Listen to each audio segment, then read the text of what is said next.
Hello, everybody. Joey Nohana, Tyson Chalud, across from me, Anthony Crusoe on the right. Blowing his nose. FuckingArrow.podbean.com, Facebook.com/FuckingArrowcast. You can subscribe to our YouTube channel. We just did the best of the Super Juniors. We would like to indulge in some Japanese wrestling. But we're not here to talk about Japanese wrestling. Nope. We're here to talk about fucking Extreme Rules 2017. The pay-per-view that has split this table in half. The show was so extreme. What? It was extreme. It was really extreme. You know. I would rather actually argue more with Nick about this than talk about this pay-per-view. Go for it. Have at it. We had the most intense argument just now. It was way more entertaining. This was literally the most ridiculous minute and a half that I just heard right now. The levels of butt hurt in this room are palpable. Grand. You would have never heard two bigger children in your life. It was pretty shit. It was awful. I mean, up and down this card. Did you expect anything better? No. The only good spot that happened during this match, or this whole pay-per-view, was the ending, where the crowd get into the match, the Fatal 5-Way. Other than that, it was completely forgettable in every way you could have possibly imagined. And Raw is just... This was a long Raw. That was it. That describes every pay-per-view that's not a Big Four pay-per-view. And I mean, you could probably throw Survivor Series in there, too, because Survivor Series hasn't been that special, really. Well, up and down this card, the only thing I can really say that was good, like I said, Fatal 5-Way, end of the match. The first half sucked ass. Everything else was just complete shite. But, I guess let's get into the fucking show. Let's get this over with. Extreme Rules 2017, live from somewhere in Baltimore, Maryland. Dean Ambrose versus The Miz for the IC title. The stipulation is Dean cannot DQ himself. That's the stipulation.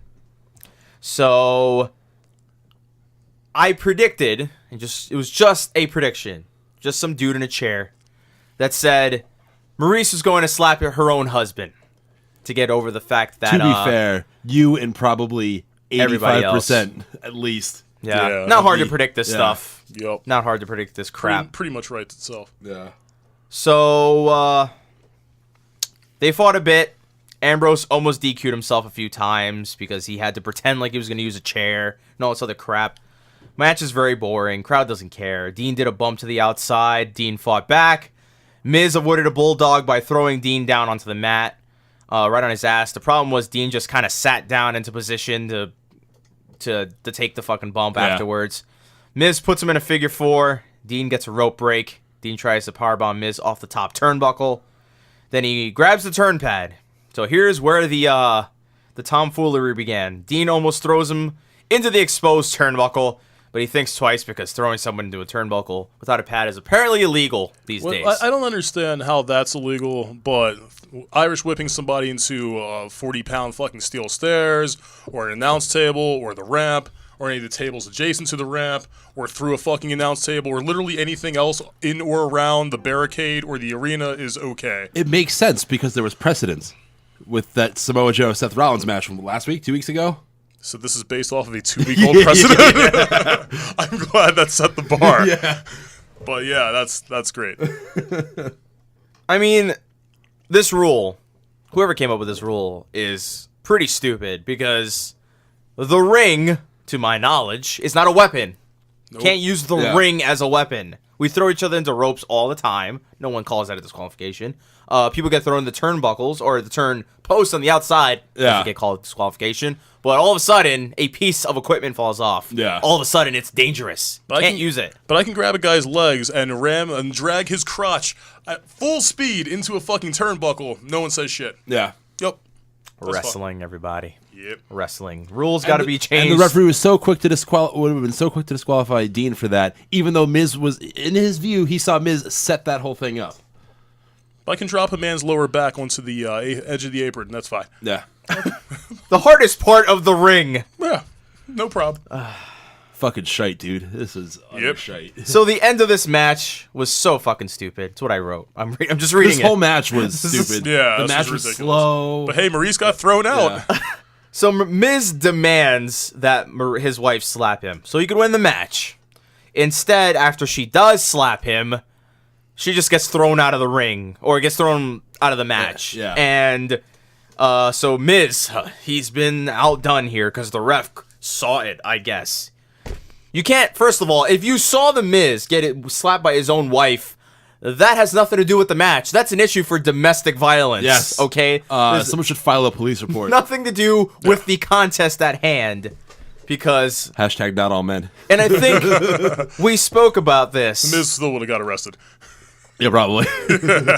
And when I brought up the idea that Miz getting slapped would win him the belt, you guys were like, well, she's his manager, which I said. It was like, well, the only way they could work around is because she's the manager. Well, there's not a rule that says that managers can't hit your guys. So. I just assumed they were part of the match in some sort of way. Yeah. Apparently, that was not the case because Miz thought he could get a win, but she gets thrown out. Miz shoves Dean into the ref, and the ref, because he's an asshole, just goes, hey, Dean, what are you doing? Did you push me, man? Did you push me, dude?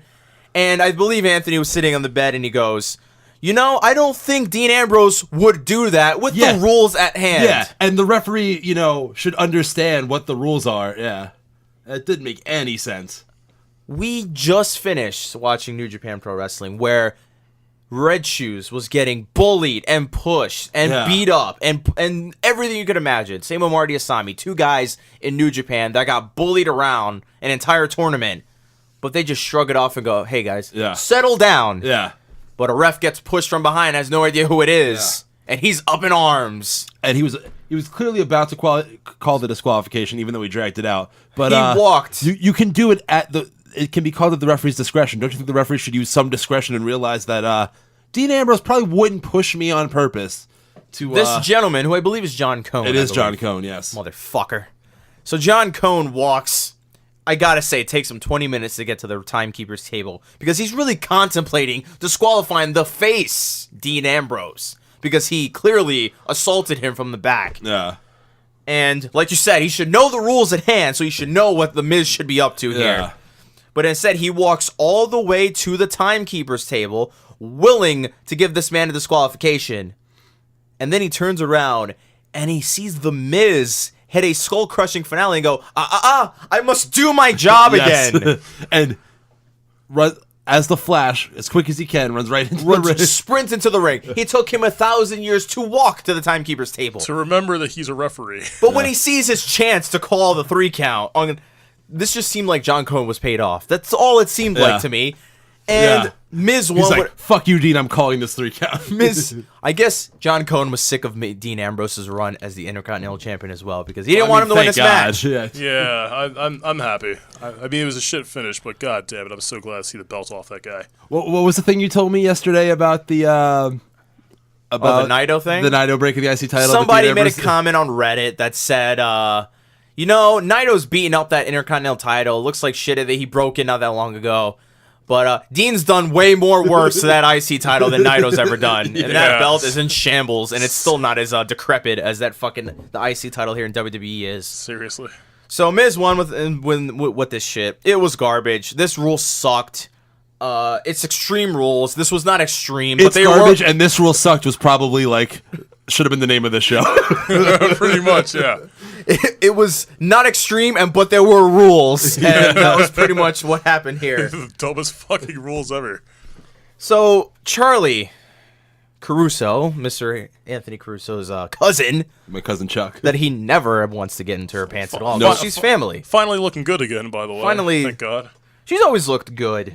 She put some makeup on, did her hair for a change. Charlie could always get it. I mean, I would never bang a dude named Charlie, but a chick named Charlie's fine with me.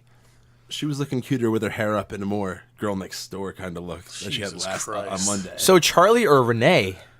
Renee, for sure. Oh, what a dickhead. Was that even a question? No, yeah. This guy's an addict. Charlie's fit, dude. Come on. Renee is just some chick.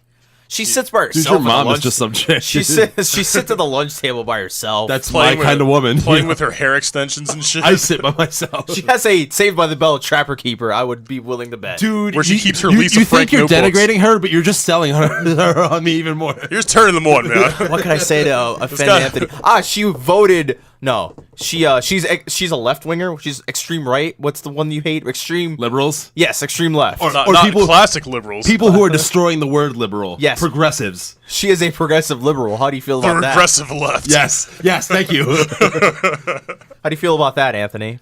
She's an extreme leftist. I She can throws, make exceptions. She throws rocks through Milo's speeches. This guy went the from windows. This guy went from 6 to midnight as soon as he heard Trapper Keep. Yeah. Moving on. Dude, I'm all about that Mead 5-star life, bro. God damn it. Wow. He saw Renee using a ballpoint pen, and he was like, "Yup, that's the one." Hard as a rock. 7.7 millimeter. That's the reason I hate Dean so much, is just because I'm jealous that he's fucking Renee. Wow. I wonder if he wears pants when they're having sex. But anyways, Probably. Only regulars. Bayley says she said a bunch of stuff about getting extreme and how she's never been extreme, etc. But the one thing that I did want to know is that she said she saw Wonder Woman this weekend. So now she's going to win I wonder this how much they were match. paid for that fucking advertisement. Probably nothing. I'm glad that she saw like a summer blockbuster and was like, you know what? I'm ready. That was it. That was supposed to be like women empowerment. To be fair, that movie was actually really good. So if I almost wanted to be a woman and run out there and kill a bunch of dudes and, with a and sword. for what So, it's I mean, worth, I haven't heard the obligatory like feminist like boost for that yet. So. I actually heard it didn't have like any of that like feminist No. agenda Yeah, it to didn't have any of Yeah. that bullshit. Which good on you, No. good Yeah, on it you, was- Wonder Woman, for it's- not it's- pushing the Amy Schumer agenda. it's stuck to the source material about how she came from an all-woman thing, but the rest of the movie had nothing to do with that shit. It was just But it her wasn't all origins. like, my wage gap No, and all no. that shit. Good. I'm glad. It was basically her beating up on some Germans. That was the best part about it all. I'm glad they didn't do that shit. No. Well, back to non-interesting shit. Noam Dar and Alicia Fox versus Rich Swann and Sasha Banks. Completely honest, everybody. I was still trying to figure out the ending to Dean and Miz, so I didn't really write I was anything scrolling down. through Instagram. Yeah, I was So as well. here's all that I have for this match, and I'm sorry to these guys if they worked hard, but the women fought kind of. The men teased fighting the women. Sasha, speaking of feminism, Sasha did an outside spot to Noam Dar, but Noam Dar can't give her a fucking spot because Yeah, that's what's up just with all this wrong. violence against men? Yeah, right. They're promoting this shit. Because when like women hit men, it's supposed to be cute and funny, and we're It's supposed hilarious. to laugh and shrug it off. But in vice versa, it's Yeah. a domestic dispute Yes. where we immediately get charged no matter what. Pathetic. Yep. Pathetic. Welcome to America. Ask Sexy Star about that. Or Evilise. Release. So this is all I have, everybody. True story. Some stuff happened.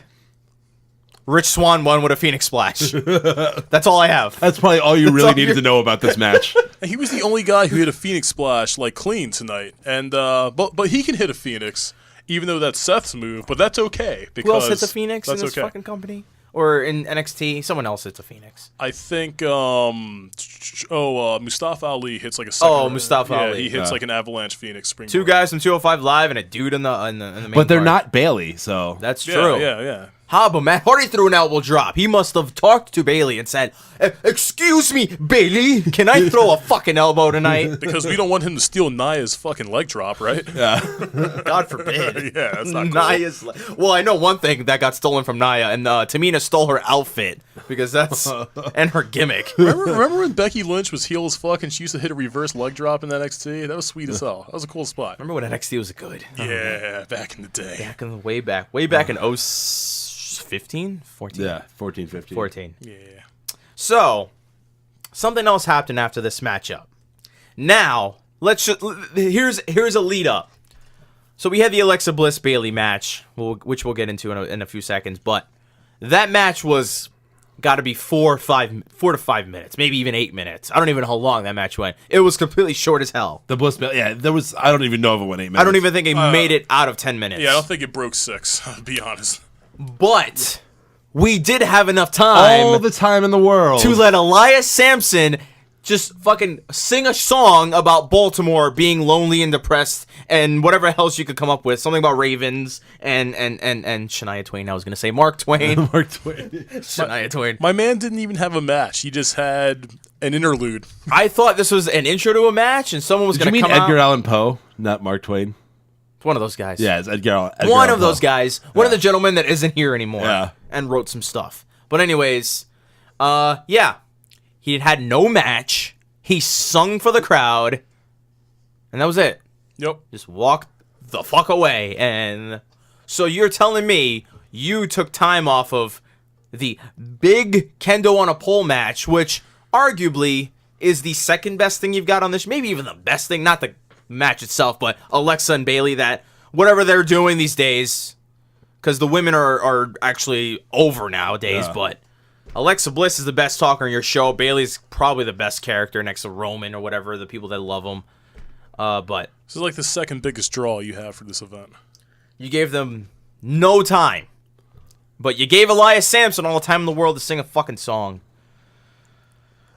So Alexa Bliss versus Bayley, kendo on a pole match. Now, the purpose of this match, for me, in my mind, was you grab the stick, you win the match. That's kind of how I see it. But then it progressed to you grab the kendo, then you use it and win the match. Well, which progressed. there'd be no point in grabbing the kendo stick if you couldn't use it. So. Hold on.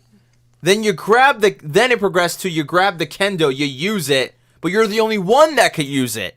Mm-hmm. However, apparently, the kendo has no say in the final decision here. So there was no reason for it to be on a pole. It's not like they really fought that hard to get it off the pole. But they sure sold it, though. Yeah. They made it look like standing up or climbing to the second rope was literally the hardest task imaginable. They took it off of the pole in a matter of like 2 minutes. They wasted no time doing it. And Bayley got it. So you would think, like, oh, Bayley's the only one who can use it, right? It's just legal for the person who grabs it, right? Bayley's the only woman that can have me. So at this point, I guess I'll just read the match and we'll go over the stupidity of this. So Alexa tried to go for the kendo right away. Bayley ends up grabbing the kendo down. They both end up on the floor. Both women sell the fact that they have to struggle to get to the kendo stick. Both of them outside. All of a sudden, they're in quicksand. They can't move. Bayley grabs the stick. Takes forever to use it. She contemplated using it. At this point, I'm extremely confused as to why the kendo's even a stipulation or why it needed to be on a pole because Alexa grabbed it and used it. She beats her up. She gave her a DDT and she won the match. So once again, I ask, what the fuck was the point of the kendo? Why the fuck was the kendo even? Unless you're trying to sell to me that it was the only legal weapon in this matchup. But why did it need to be on a fucking pole? Tough question, guys. You could have made a TP out of kendo sticks outside. What was worse, this match or the This Is Your Life segment? Quick answer. The what's worse is the fact that the This Is Your Life segment was to build this match. To build this 5 minutes of kendo fame. That's, Well, the This Is Your Life segment was long, boring, cringy. This was pretty boring and cringy, confusing, but quick. It, like, closed the fucking loop. You know, this is like an Ouroboros of failure. Like, you know, it just kind of folds into itself, and it's just terrible. At least I didn't have to hear Phil Johnson talk about, well, man, Bayley had a fat fucking cake, and I really wanted to eat that shit. We should have got Flaps McGabson on this match. Oh, man, she should have been the special guest ref. Yeah. Or a fucking Johnny boyfriend, whoever the fuck that was. What was her friend's name? Alexa, or not Alexa, like Christy or some shit. Some shit. Her fourth grade best friend who ended up hooking up with her high school who boyfriend. just got out of high school. Those timelines still don't match up. Like, she's from a multiverse. Oh my god! So long and short, they weren't just best friends in fourth grade; they were best friends since fourth grade. Yeah, but didn't they like stop in middle school because all she wanted to do was watch wrestling or something? Was the storyline? I didn't see the segment. I have no idea. I did. I skipped it. Something like that. Yeah, all she wanted to do is watch Raw and SmackDown, and then it was supposed to be like a shot against her. So I don't know, man. Wrestling. When's Phil gonna come back? Phil needs to he should be an announcer, or at least a fucking commentator.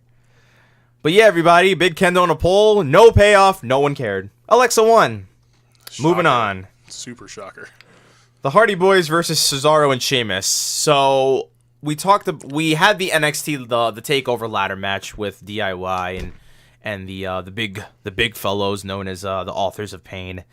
And I complained. Well, me and Anthony had a lot to say about it. The logic and whatnot is super off.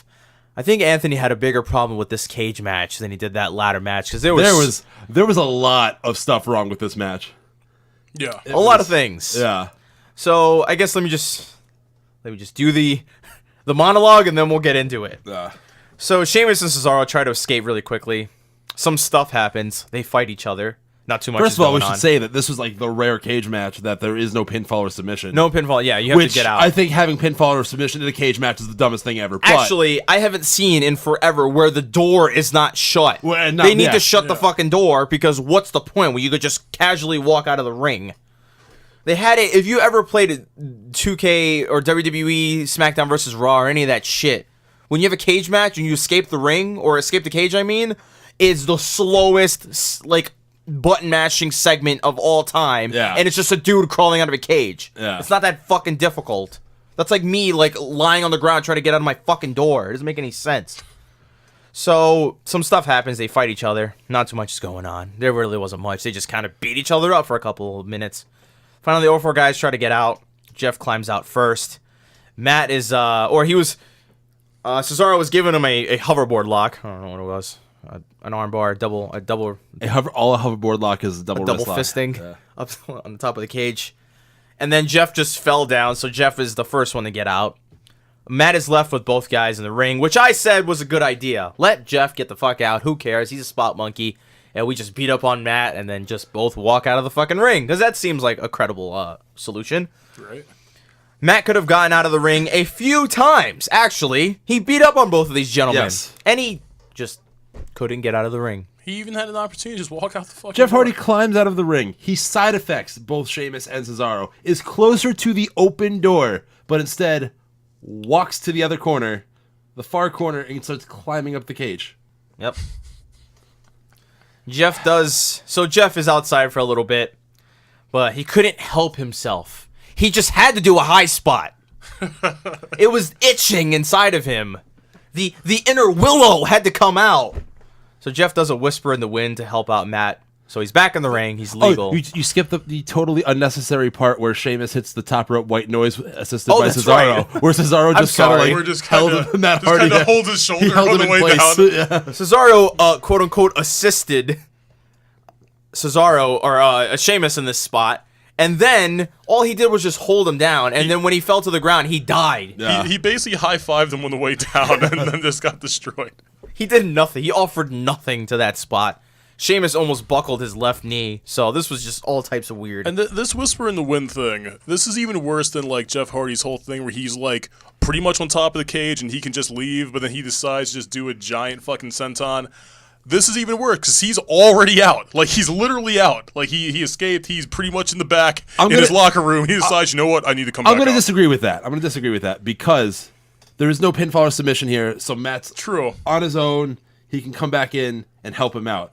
Like, in this case, he was in the match against the Dudleys. He was already at the top. The match would have been over at that point. you're right, And he does this one time. Yeah. No, yeah, this is worse. I mean, it was still dumb, but not that dumb. He actually re-entered Yeah. the fucking cage just to do. well, So like, and that also like your exiting is not saved. It's not like locked in. You No. you don't get to quick save when you're on the No, outside. you don't get to log that shit in. But we had a discussion during the match, and I think one of the guys said something about one of you guys said, well, this doesn't make any sense because I forgot what and I defended it saying, well, it's kind of strategy because both of you have to get out of the ring together. Because if you leave one of the guys in there, he's gonna get his ass whipped. Yeah. So or I think you were defending the whole getting out of the cage, how it's stupid, or why there's no pinfalls and all that stuff. Yeah. Or you defended the fact that why don't guys just climb out right away? Why don't they just leave the cage right away? Why do they fight in the ring when all you got to do is just climb out? And I was like, well, it's strategy. You kind of have to like assist your I didn't say any of that at all. Well, I literally didn't say any of that. whatever you fucking said. I fought it by saying it involved strategy. You had to like make sure both you got on the outside because if you're Jeff and you leave your brother in there, he's gonna get his ass whipped and assisted white noised while you're on the outside. Oh, I think I said something about why doesn't I said when Matt was just in the ring, why didn't Cesaro leave? Oh, So, yeah. okay. Yeah, it wasn't, yeah. So Matt got left in there. He could have gotten out a few times because he's an idiot, but he didn't do it. Jeff does a whisper in the wind, so he's back in the ring again. The Hardys, so here's the big end. The Hardys try to escape through the door very slowly. Cesaro and Sheamus try to escape over the top cage, climb over the fucking cage. Very slowly. Yeah. They're both doing everything very slowly. Matt was dragging Jeff, but he couldn't get him out in time because he's dead, because the whisper in the wind took him right out of him. and Cesaro and Sheamus were just climbing down like some terrified children. They could have let go like halfway through. They could have, but they decided to climb down the last 5 feet to the fucking floor. Like, Gotta make sure we get every If they would have step. lost that match because of that, that It would have been awesome. Jesus. So Matt, I almost wonder if that was a botched spot. No, they Right? were clearly watching them get out of the ring, and they had to make sure they were down before he got Which, out. if Jeff was dragging Matt, right? Yeah. No, Matt was dragging. Oh yeah, Matt was dragging yeah, Jeff. 'cause- yeah. So if Jeff's like thing had saved, like if that actually worked, then as soon as Matt's feet hit outside, Yeah. then they would It have would have won. been over. It would have been over, which I Yeah. don't understand. Fuck this match, There dude. needs to be a rule where it's like you can't get back in the ring, dude. You touched the lava, you can't go back in there. You're dead. Yeah, like same thing if you're eliminated. Like you shouldn't be able to go back. Shouldn't be able to go They back do it in. all the time. Sheamus and Cesaro win because they climbed out of the cage quicker. They become the new champions. So here we are. This is Party's why lost. pretty much all gimmick matches suck. And why we have a pay-per-view dedicated to it. Yeah. So there's never ever a build up to a big Hell in a Cell match because it's okay. We'll settle things in October. Yeah. You're almost guaranteed a Hell in a Cell match in October.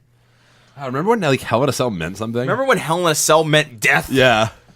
You heard guys were dying. Okay, they were not making it out alive. The Elimination Chamber had the same kind of like pastiche to it, and then they kind of like took that away too. Yeah. It's what happened when you gimmick everything, guys. You can't fucking gimmick everything up. Branding over quality is never the answer. So Neville versus Austin Aries. God bless these gentlemen, really.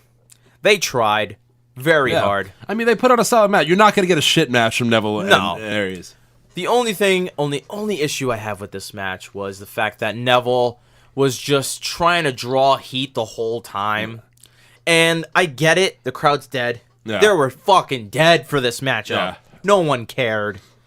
But he tried to invoke a response by doing the whole, what are you saying, mate? Right? Try to be a bad guy. The crowd was like, beach ball mania.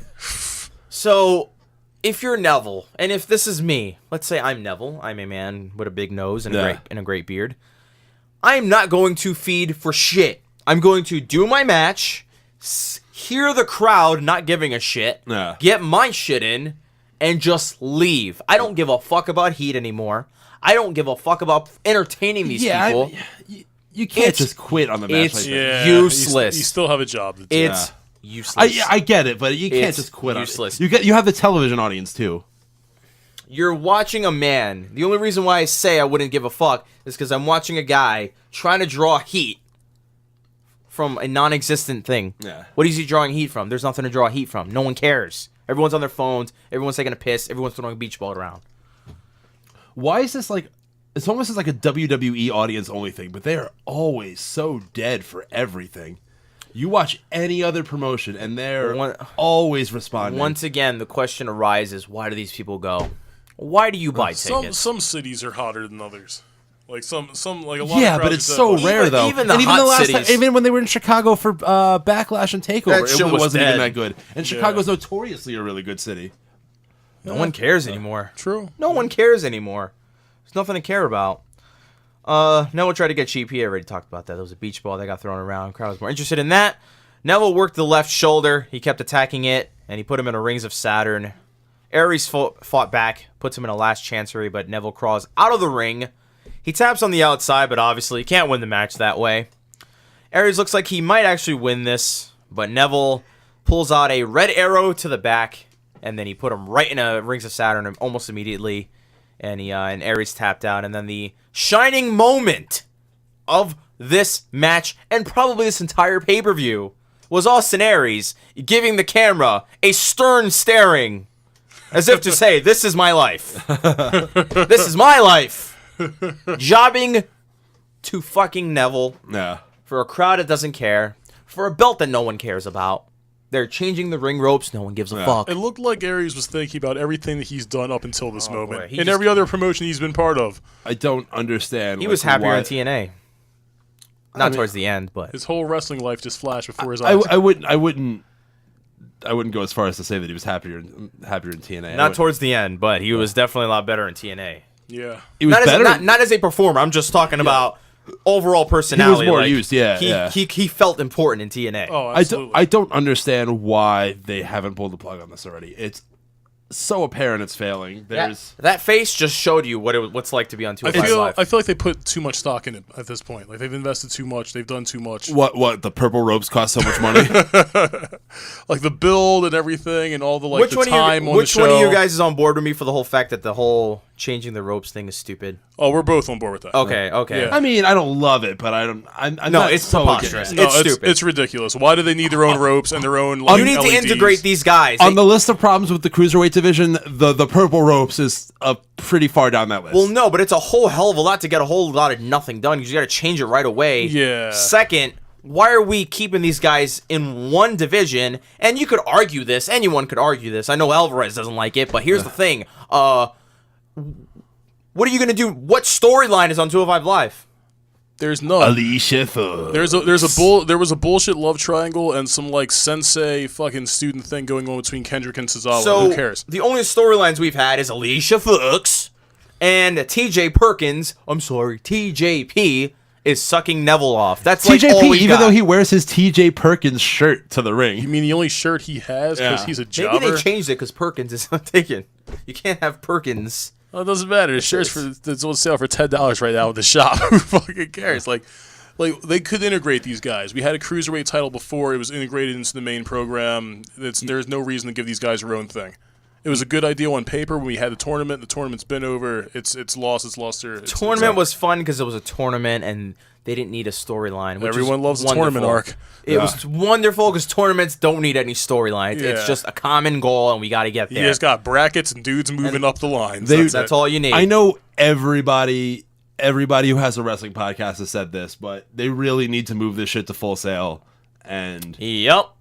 make it and Yep. get them off of Raw, give it a 205 or keep 205 Live, but make it a Full Sail show and integrate them with NXT.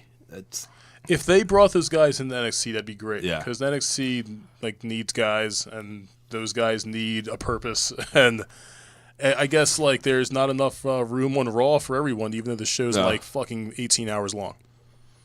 I think that when they signed all these guys over the summer, all of them, and it wasn't like we'll take TJ Perkins, we'll take Neville, or not Neville, who's on the fucking roster already, but we'll take TJ Perkins, we'll take Noam Dar, Rich Swann.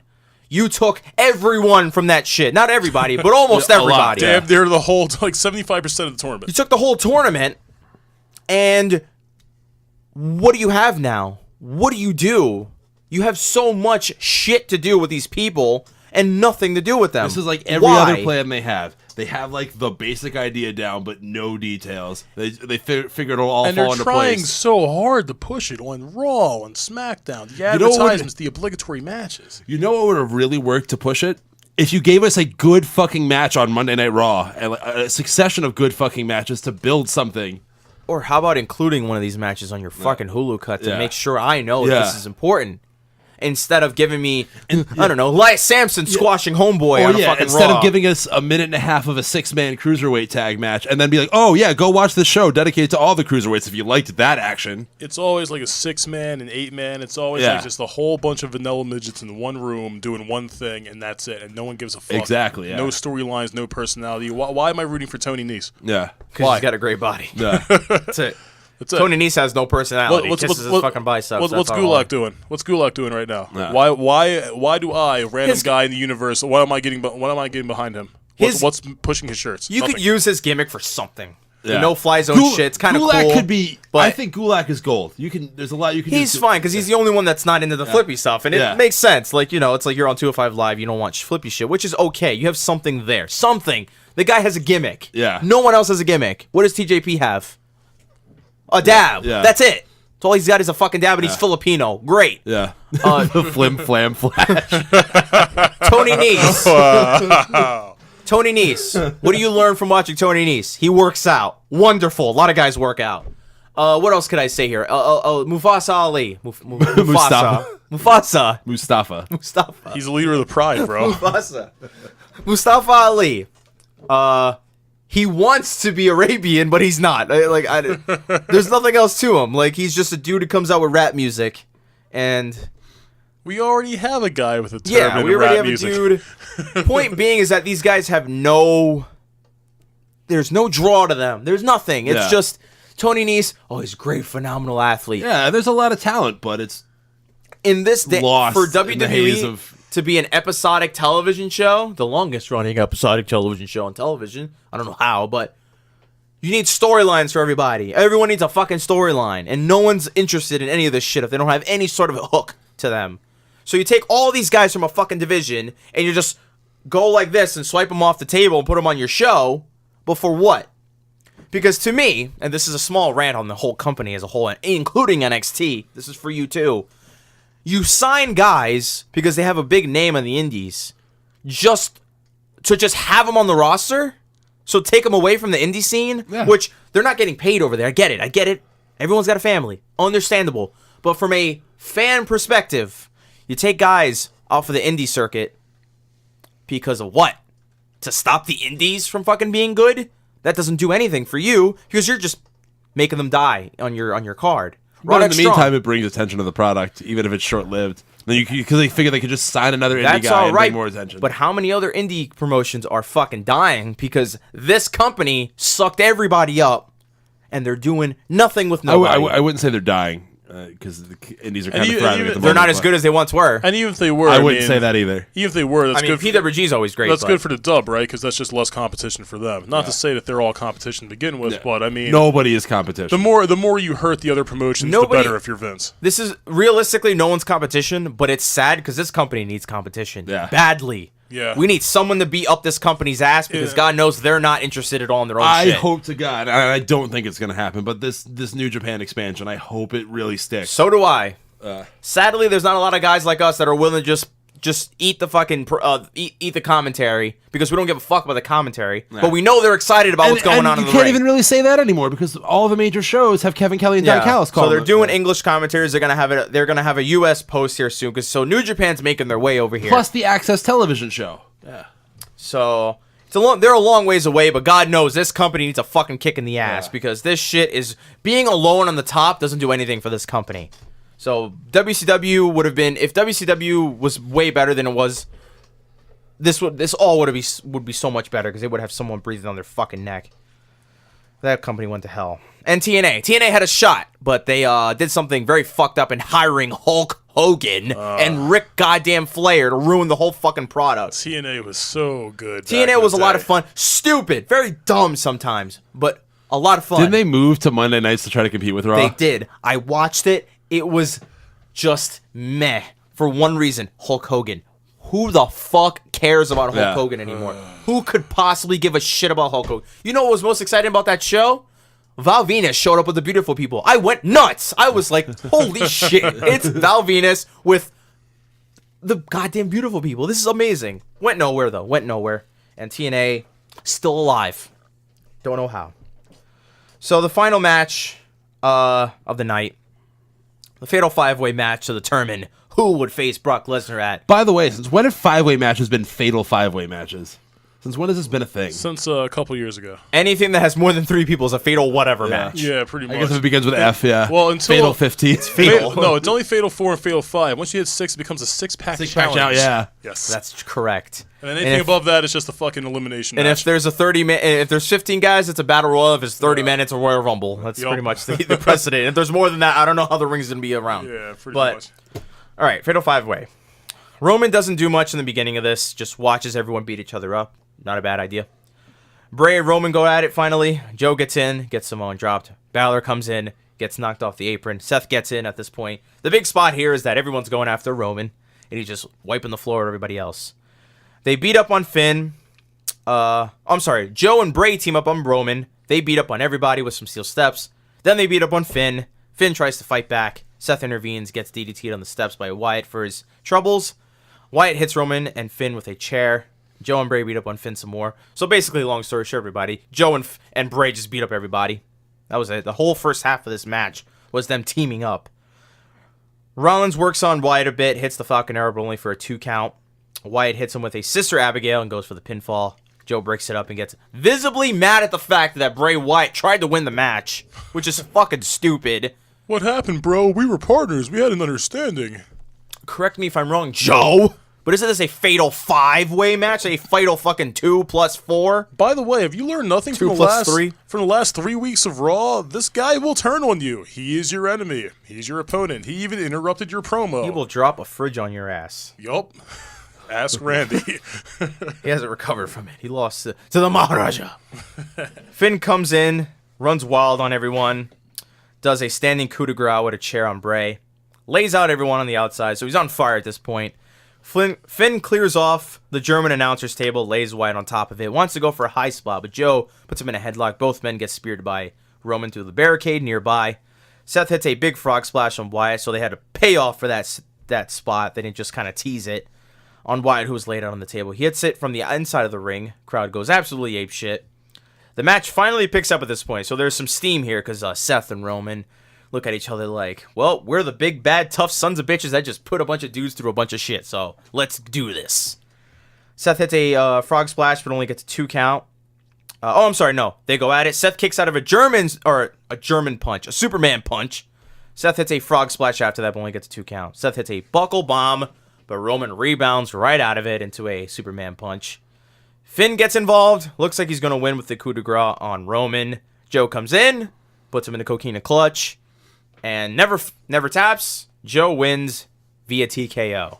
So Finn can't breathe anymore, and he dies, and that's how the match ends. So Samoa Joe, your winner here, and I had no idea this was going to happen. I could have swore to God Finn Balor was going to be the winner here because they just sucked his dick on Raw maybe 2 weeks ago. They did. Yeah. And to me, I just always assumed Roman, so I just figured it would be Roman. well, no one thought Joe because Joe is Joe. He's just a dude with a coquina clutch. Bray, who in the world could think Bray could beat? I don't even think Bray could beat your mother, dude. No, not a He chance. is the worst right now. Yeah, but Bray can't even beat my cats. But Bray's like the most recent champion out of everybody, though, right? Like he's the physically the guy who held the belt last. But he had that match at WrestleMania. And the worms and maggots. And besides the one match where he won the title, every other big match he's had in his career. He is lost. Yeah. The Eater of Pins. Yes. Shout out to Solid Monster. Eater of Pins. No doubt about it. He is God. He's so unrelatable, or not unrelatable, irrelevant right now. Because he does all these long, drawn-out promos about running. Where are people going to run? Where are they going? They should run from him. Yeah. Not actually, to be quite honest, they should run at him so they can pin him and get a victory. There's nothing to run from. Yeah. There's nothing scary about Bray Wyatt. Let's just put it that way. So Wyatt, obviously, no one cared. Finn, people want it because of Finn's status at the moment, and everyone likes Finn. But I would have not minded Finn in this match, but I don't give a fuck about seeing this match.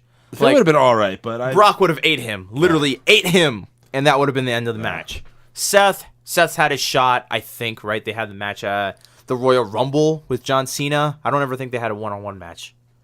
Who? Him and Seth. Brock? Yeah, I don't think so. I don't think so either. But I mean, they've had enough encounters, so They've never crossed paths. Obviously, Roman. No one wants to see Roman and Brock go at it anymore. Even though the match at WrestleMania 31 was not that bad, it was actually pretty good for a fight. And then Seth got involved, but yeah. Joe, people wanted to see Joe because of the stature that he holds and the fact that he's quote-unquote the baddest guy in the locker room, and everyone fears him, and he's a tough guy. But Tyson doesn't like the fact that he has no build, which he doesn't have a build at all. If you're like us, and He was kind of Triple H's lackey for a little bit. And which died off. It never died off. No payoff. Yeah, like okay, all right. I'll go ahead and just kick it off now. This is bullshit. All right, right off the bat, this is bullshit. Samoa Joe has 0 build, as you noted. He's got a handful of matches with one guy who he's lost most of them, if not all of them. He's got a handful of attacks, barely any wins.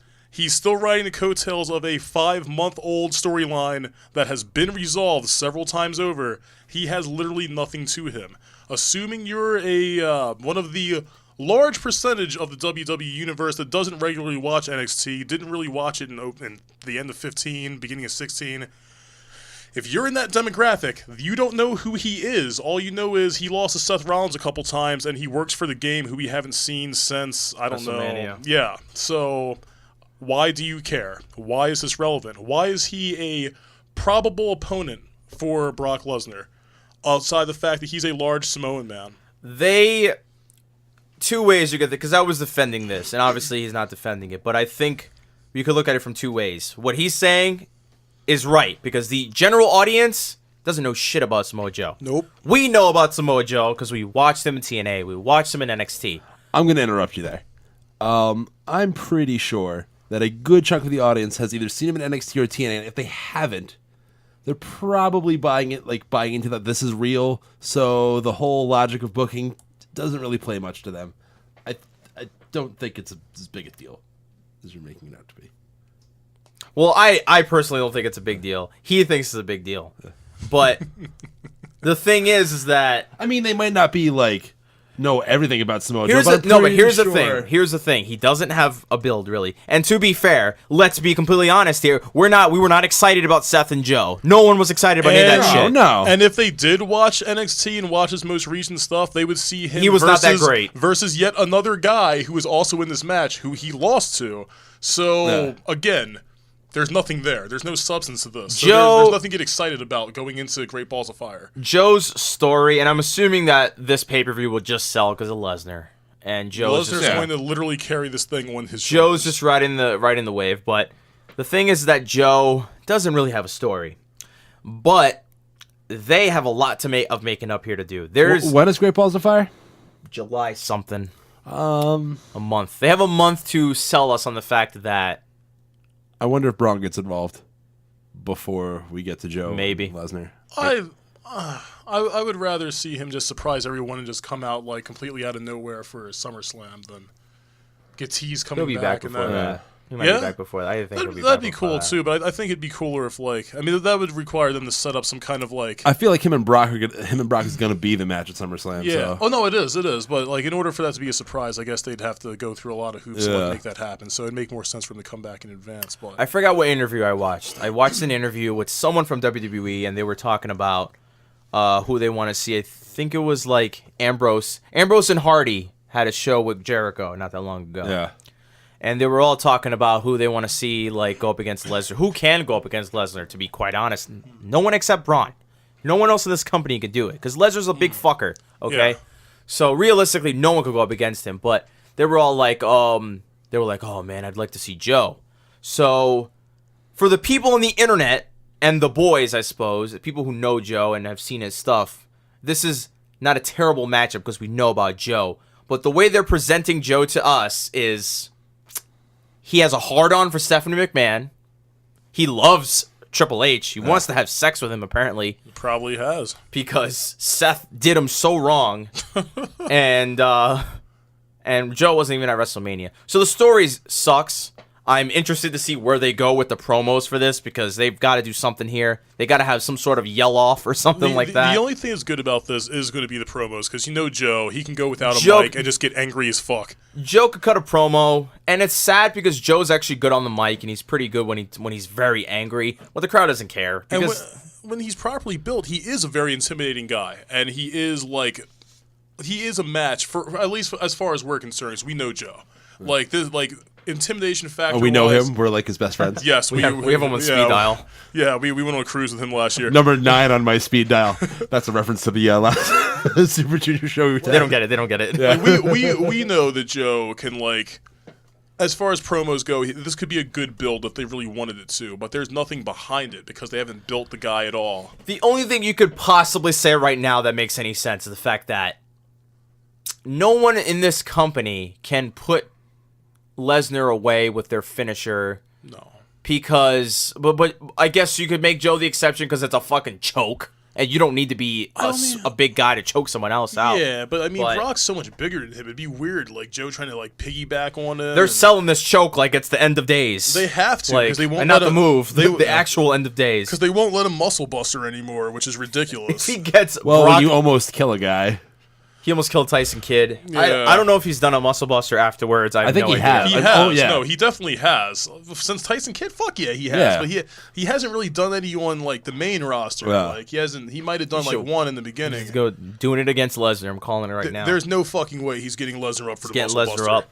That would be He's insane. gonna get Heyman up. He'll get both of them up at the same time. As fucking clown shoes as I think this whole fucking thing is, I would pop if he got Lesnar up for the Muscle Buster. That'd be insane. I'd also like to see Lesnar German this guy. Like, Joe's a big guy for what it's worth, so at least it'll look theatrical when like Lesnar does all of his spots to him. Well, all two of them. You know what?